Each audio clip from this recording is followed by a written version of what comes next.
All right.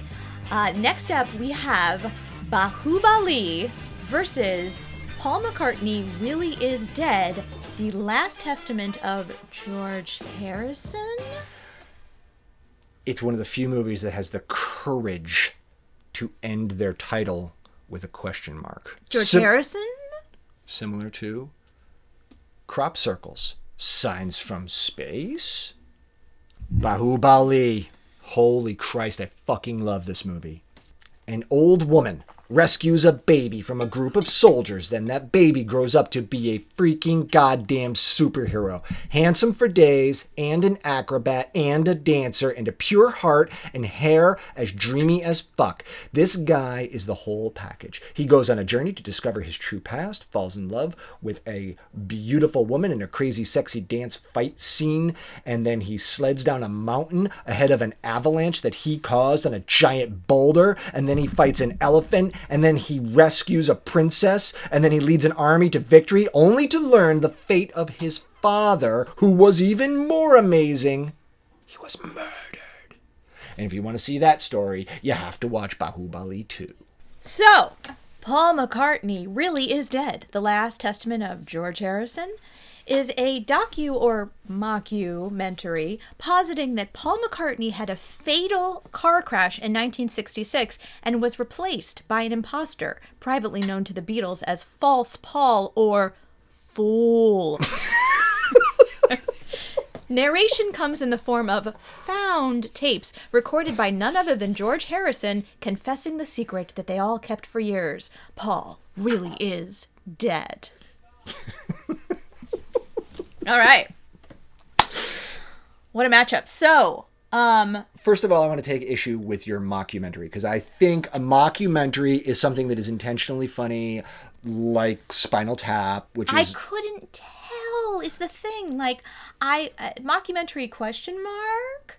Because there were times when I thought, is this satire? Is this meant to make me laugh? Or is this dead serious? We'll never know. No, we know. It's fucking bananas. So the story in the Paul McCartney Really Is Dead is that he was in a car crash at late night after a recording session, and he died. Spoiler alert, did not die. And the band sort of kept up the charade, and there's this character in the documentary. Well, they were basically blackmailed by... MI5? MI5. Or 6? 5? Yes. Well, it's not right. Whatever it is. I yeah, think. And then, but it's also like this central character is this guy named Maxwell. Maxwell! Which is hilarious. He threatens the remaining Beatles over and over again throughout their life that they have to keep it secret. So what they do is they put clues in all the album covers and all the backwards recordings. So here's the thing about this movie. If you ever got high in your dorm room at 3 a.m. and then went back and tried to play the Beatles stuff backwards to find all the secret shit, this is your movie. It goes through every single one of those theories. It touches things you've never imagined before. Like, if you put a mirror up to the Sgt. Pepper's album cover, it's bananas. It goes through all of this shit. It's crazy. However, there's no way that voice is George Harrison. My name is George Harrison. And there's no way that they found somebody who could suddenly sing exactly like Paul McCartney, one of the greatest rock singers of all time. Fight me. Yes. He is. No, I get it. It's impossible that Fool took over and has been masquerading as Paul McCartney all these years. So, hence the batshit craziness of it, hence the fun of it too.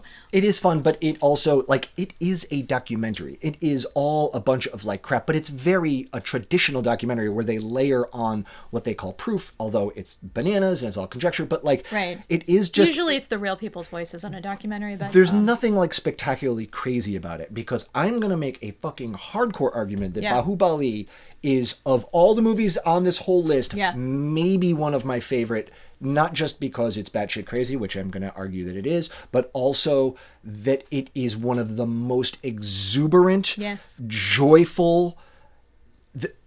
experiences of filmmaking. Like, the filmmakers were in love with making this movie. It just comes through in every single moment.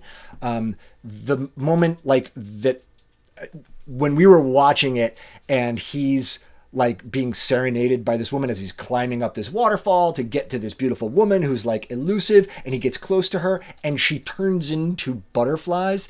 I was sitting there watching Dani, and you're like, I fucking love this movie. I love this movie. Yeah, you don't have to argue too hard. I love this movie too for all the reasons you just said. And as far as crazy goes, the thing is, I just want to say, because we have a fair amount of musicals on this list, never do I want to argue that a movie is crazy because of its musical elements, because I'm a musical theater person. I believe that people break out into song, okay? But this movie is so genre-defying throughout. Yeah. You know, it sets up to be this huge epic picture, adventure story, and then suddenly, you know, several minutes into the film, there's a huge Bollywood-style musical number. It becomes... But on the merits of our argument that we're saying people don't behave like human beings do, Right. like the over the topness of everything that everyone does in this Right. is so on display. Like the thing when he climbs up the waterfall and he leaps off the waterfall with a bow and arrow, Yeah.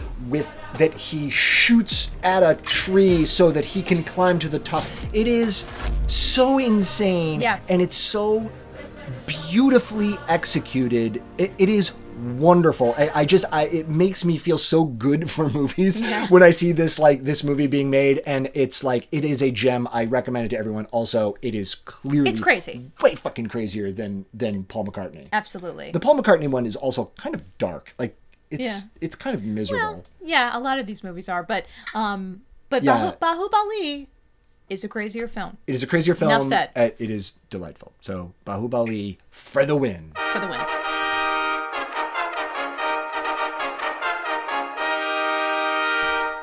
Thanks for joining us, Crazy Files. Why not come back for another dose of madness in episode 6, Logan's Run versus the Fate of the Furious.